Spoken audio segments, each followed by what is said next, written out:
Israel पर Iran के ताजा हमले। ईरान और इसराइल के दरमियान जारी खतरनाक जंग, यानी ये जंग लगातार जारी है और ईरान ने इसराइल के कई अहम शहरों पर मिसाइल और ड्रोन के ताजा हमले किए हैं। इन हमलों में मरकजी हदफ यानी मेन टारगेट इसराइल का सबसे बड़ा शहर तेल अवीव है। जी हां, सबसे बड़ा शहर तेल अवीव ईरान के निशाने पर है। ईरान इसराइल के तेल अवीव में लगातार मिसाइल हमले कर रहा है, लेकिन इसके अलावा हाइफा भी जो कि बंदरगाह शहर है, वहां जबरदस्त नुकसान पहुंचाया है ईरान ने अपने हमले से। और यरूशलेम जो कि इसराइल की फिलहाल दारुल हुकूमत है, वहां भी ईरान लगातार हमले कर रहा है और दीगर इलाकों में भी सायरन बजने और धमाकों की इत्तलात सामने आई हैं।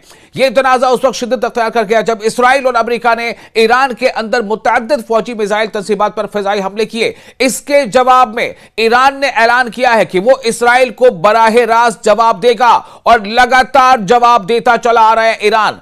चंद दिनों के अंदर ईरान ने इसराइल की तरफ दर्जनों बैलिस्टिक मिसाइल और ड्रोन तो बहुत सारे दागे हैं, इतने ड्रोन के उसे इंटरसेप्ट भी नहीं कर पा रहे हैं। यानी इसराइल का जो आयरन डोम है उसका कहीं ना कहीं शिराजा बिखरता नजर आ रहा है। रिपोर्ट्स के मुताबिक ईरान ने अब तक 90 से ज्यादा हमले किए, जिनमें से अक्सर हमलों का हदफ यानी टारगेट इसराइल के मुख्तलिफ शहर रहे हैं। एक एक करके आपको बताते हैं। तेल अवीव पर सबसे बड़ा हमला, जी हां, ईरानी हमले का सबसे बड़ा जो निशाना है वो इसराइल के अंदर शहर तेल अवीव है, जो इसराइल का सबसे बड़ा शहर माना जाता है। ईरान के हमलों का सबसे बड़ा हदफ तेल अवीव रहा है। इस शहर पर कई मरहलों में मिसाइल दागे गए हैं। तेल अवीव पर हुए हमले बेहद खतरनाक और खौफ पैदा करने वाले रहे हैं। कम से कम 50 इमारतों को तेल अवीव में नुकसान पहुंचा है। कई रिहायशी अपार्टमेंट भी इससे मुतासिर हुए हैं। तेल अवीव पर अलग अलग तरह के तरीकों का इस्तेमाल ईरान कर रहा है हमले करने के लिए। कभी ईरान तेल अवीव पर वहां ड्रोन भेजता है और ऐसे ड्रोन हैं जो इंटरसेप्ट भी कई बार नहीं किए जा सकते, और यही नतीजा है कि ये ड्रोन लगातार वहां कामयाबी के साथ अपने हदफ को निशाना बना रहे हैं। उसके अलावा ईरान ने बैलिस्टिक मिसाइलों का भी इस्तेमाल किया है। तेल अवीव पर सैकड़ों अफराद को घरों से निकालकर महफूज मकामात पर मुंतकिल किया जाना इसराइल की मजबूरी बन गई है। तेल अवीव में जैसे ही सायरन बजना शुरू होता है, वैसे ही पूरी ऐसा लगता है कि दुनिया थम गई हो। जो जहां है वहीं पर गाड़ी खड़ी करके और फौरन शेल्टर में जाना उसकी मजबूरी हो जाती है। तेल अवीव में बंकर्स में जाकर लोग छिप जाते हैं, घंटों बंकर्स में छिपे रहते हैं। एक ईरानी मिसाइल ने तो एक इमारत को निशाना इस तरह से बनाया कि वो इमारत थी भी पहले, कभी इसका अंदाजा नहीं हो पाया। मुतअद्दिद अफराद जख्मी हुए, जबकि गैर मुसद्दका तौर पर कई अमवातों की खबरें भी हैं, कई अमवात की खबरें हैं। कुछ तारीखी इबारतें भी मुतासिर हुई है तेल अवीव में। ईरान के जो हमले तेल अवीव में हो रहे हैं उनमें कई तारीखी इमारतें भी मुतासिर हुई हैं, जिनमें बाउहाउस तर्ज की इबारतें शामिल हैं। इसके अलावा रमतगान और वसती इसराइल, जी हां, रमतगान और वसती इसराइल यानी सेंट्रल इसराइल भी ईरानी हमले के मरकज में रहा है। तेल अवीव के करीब वाक़ा है यह रमतगान शहर, और रमतगान में भी ईरानी हमलों से बुरी तरह से वहां पर यह हमले, यह शहर मुतासिर हुआ है। काफी बड़ी तबाही वहां देखी गई है। यह इलाका इसराइल के मालियाती और कारोबारी मरकज के करीब वाक़ा है। आपको बताया कि रमतगाह में एक मिसाइल रहायशी इमारत के करीब गिरा, कई फलकपोश इमारतों को नुकसान पहुंचा। सर्च और रेस्क्यू टीमें मलबा हटाने में मसरूफ नजर आईं। सबसे बड़ी बात यह है कि ईरानी हमलों में जो मिसाइल इस्तेमाल हो रहे हैं, जो ड्रोन इस्तेमाल हो रहे हैं, उन तमाम को इसराइल कि जो दिफाई निज़ाम है उसे इंटरसेप्ट करने में मुश्किल पेश आ रही है, और दिफाई निज़ाम लगातार उसे डॉज करते हुए, उसे जो है धोखा देते हुए, जो ईरानी मिसाइल हैं, ईरानी ड्रोन्स हैं, वो लगातार अपने हदफ को निशाना बना रहे हैं और इसराइल के अलग अलग शहरों में बड़ी तबाही मचा रहे हैं। इसी में एक और इसराइली टारगेट है हाइफा। जी हां, हाइफा के बारे में आप जानते हैं कि हाइफा एक बंदरगाही शहर है। तो हाइफा जो है वो पोर्ट सिटी कहलाता है और इस शहर पर हमले का मतलब है कि इस्राएल की जो कमर है, यानी मालियाती कमर, उसे तोड़ देना। नाज़रीन, आपको बता दें कि इस्राएल के शुमाली शहर हाइफा पर भी मिसाइल दागे गए हैं।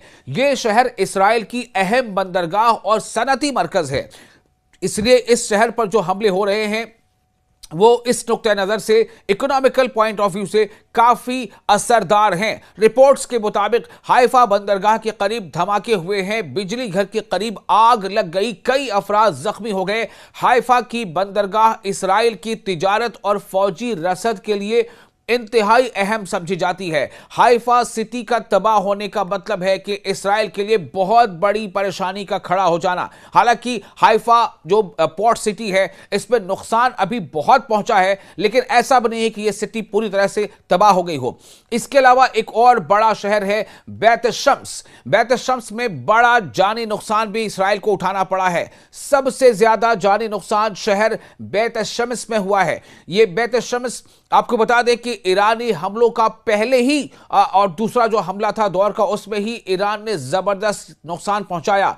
ईरानी अवाम और दुनिया भी यह जानकर हैरान है कि आखिर इस्राएल के दिफाई निजाम को क्या हो गया है। क्या हो गया इस्राएल का थर्ड सिस्टम, क्या हो गया इस्राएल का एरो सिस्टम, और क्या हो गया इस्राएल के आयरन डोम को। चूंकि आयरन डोम को भी लगातार धोखा देते हुए, उसे डॉज करते हुए ईरान के मिसाइल, ईरान के ड्रोन्स लगातार अपने अहदाफ को, अपने टारगेट को हिट कर रहे हैं। और इस्राएल के लोगों में इस कदर बेचैनी है कि मज़ाफ़ाती इलाके में कई खानदान, कई परिवार वो अपने घरों को छोड़कर वहां से भाग गए हैं।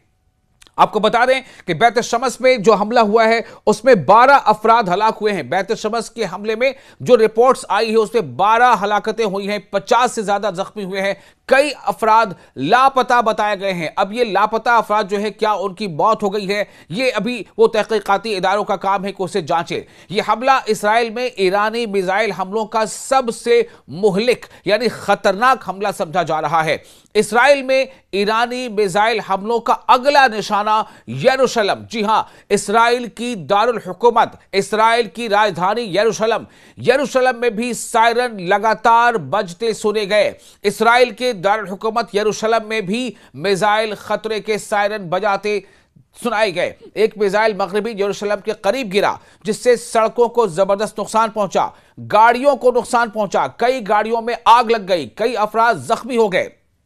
तो यरूशलेम भी लगातार ईरानी हमले के निशाने पर है। और ईरान के कई जो मिलिट्री जो ओहदेदार हैं, उन्होंने इस बारे में बावर कराया है कि इसराइलियों को यह वार्निंग दी जाती है कि वक्त रहते वो अपने घरों को खाली कर दें, क्योंकि आने वाले दिनों में इस्राएल सिवाय एक खंडहर के और कुछ भी नहीं रहेगा। जी हां, ऐसे कई मिलिट्री ओहदेदार हैं जिन्होंने ये वार्निंग दी है। और आपको ये बता दें कि जब रात होती है तो आसमान पर, यानी इस्राएल के आसमान पर, चाहे वो हाइफा शहर हो, चाहे वो तेल अवीव हो, या वो बैत शम्स हो, या वो यरूशलेम हो, रात में जब लोग ऊपर देखते हैं ना आसमानों में, तो तारे नहीं बल्कि मिसाइल की रोशनी नजर आती है।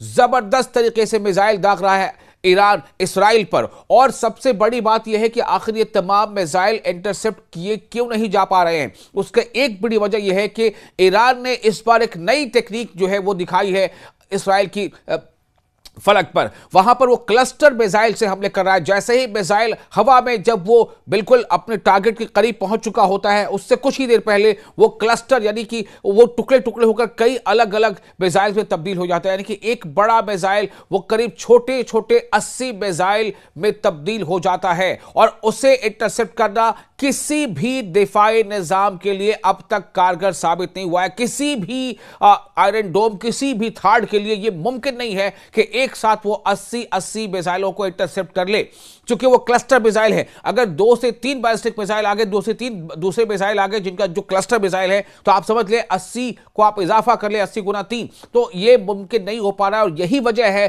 कि पूरा जो आसमान है, पूरा फलक, पूरी फलक जो है वो, चाहे यरूशलेम की हो या तेल अवीव की हो, वो तारों से कम, और इस्राएली आसमान वो ईरानी मिसाइलों से ज्यादा रोशन हो जाता है। आपको यह बता दें कि इस्राएल में खौफ और हंगामी सूरत हाल लगातार बनी हुई है और हमलों के बाद इसराइल में मुल्क भर में इमरजेंसी नाफिज कर दी गई है। शहरियों को बंकर्स में जाने की हिदायत दी गई है। बाज़ाब्ता शहरियों के मोबाइल पर पहले से अलर्ट आने लगता है कि कुछ खतरा सामने आ रहा है। अलर्ट के बाद फिर सायरन बजने लगते हैं।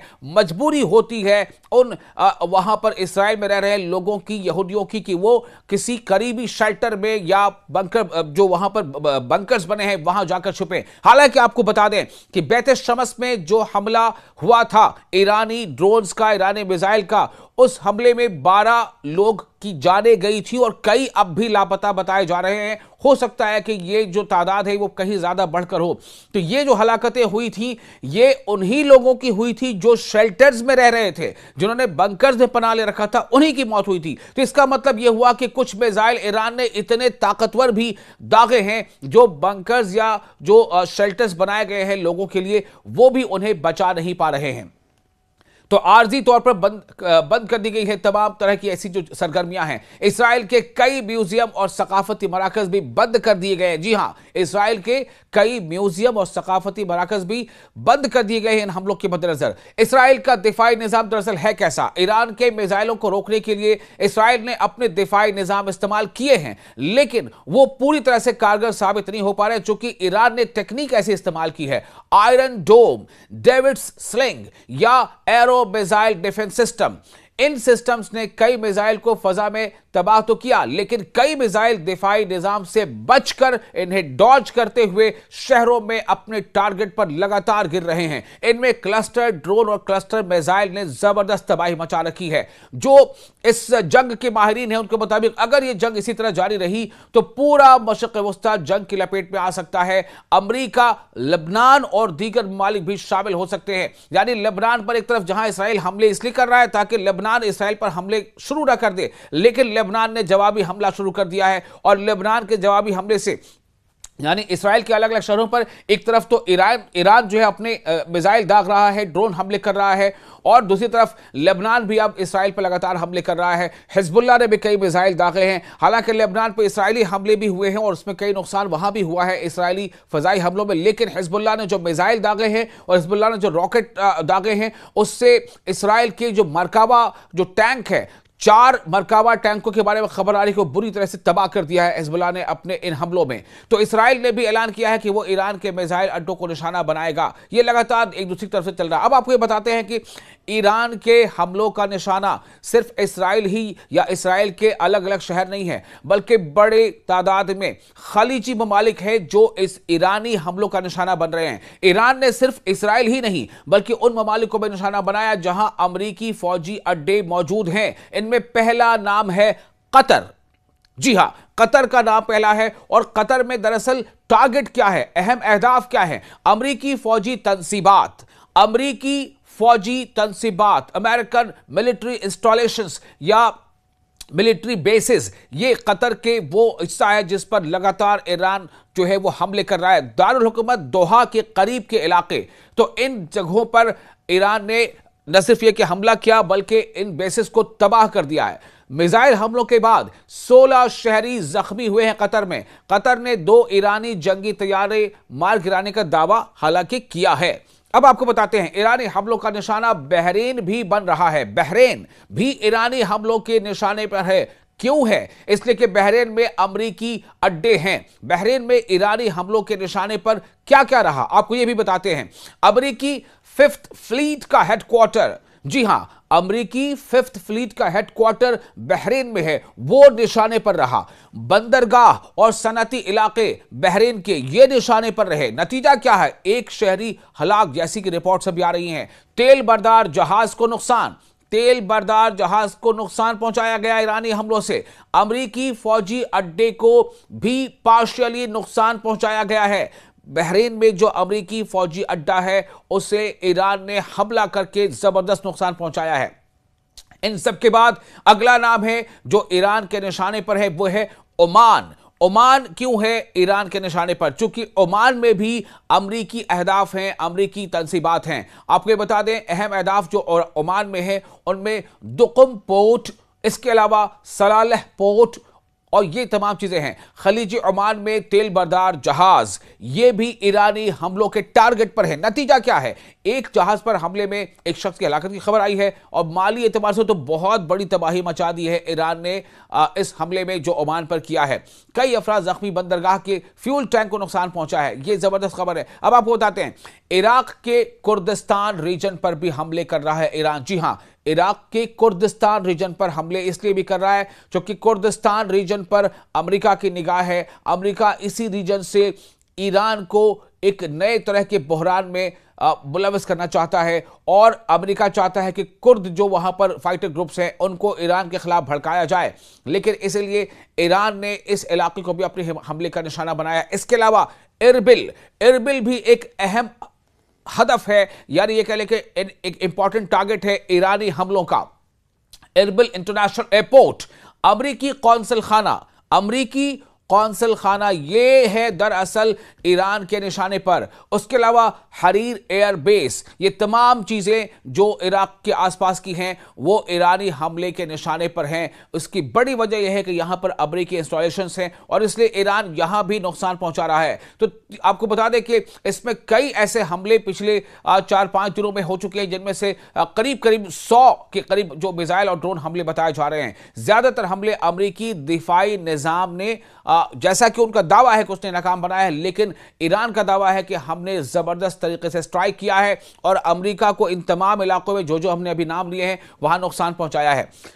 एक और अहम आपको बता दें कि जो हदफ है ईरान के हमलों का वो है आजरबाईजान में ड्रोन से 4 हमले हुए हैं, ये खबर आ रही है। हालांकि आजरबाईजान के बारे में जो फिलहाल जो रिपोर्ट है उसके मुताबिक वहां पर जो हमले हुए हैं उनमें काफी नुकसान पहुंचा है। अहम अहदाफ आजरबाईजान में क्या है? एक मकामी एयरपोर्ट, स्कूल के करीब का इलाका। नताज क्या है? 2 अफराद के जख्मी होने की खबर आ रही है। ईरान के खिलाफ सिफारती एहतजाज किया गया है, लेकिन ईरान का कहना है कि आजरबाईजान में ये हमले ईरान ने नहीं किए हैं। इसका मतलब यह है कि ईरान कहीं ना कहीं ये बताना चाहता है कि इसमें कुछ ऐसी ताकतें भी हैं, यानी कि ईरान का इशारा यह है कि हो ना हो इसमें जो इस्राइल है उसकी साजिश कारफरमा है और इस्राइल यह चाहता है कि कुछ और मुल्कों को ईरान के खिलाफ भड़काया जाए। इसलिए ईरान जो हमले इन मुल्कों में कर रहा है जहां पे अमेरिकी तंजीमात हैं, उसी का आड़ लेते हुए इस्राइल भी इन मुल्कों पर हमले कर रहा है साजिशन, ताकि इन मुल्कों को ईरान के खिलाफ भड़काया जा सके। तो आपको बताया कि 5 खलीजी शहरों में धमाके हुए। रिपोर्ट्स के मुताबिक ईरान के हमलों या मिसाइलों के मलबे से दर्ज जो शहर हैं, कई ऐसे शहर हैं जिनमें नुकसान हुआ है, जैसे दुबई, अबू धाबी, रियाद, दोहा और मनामा।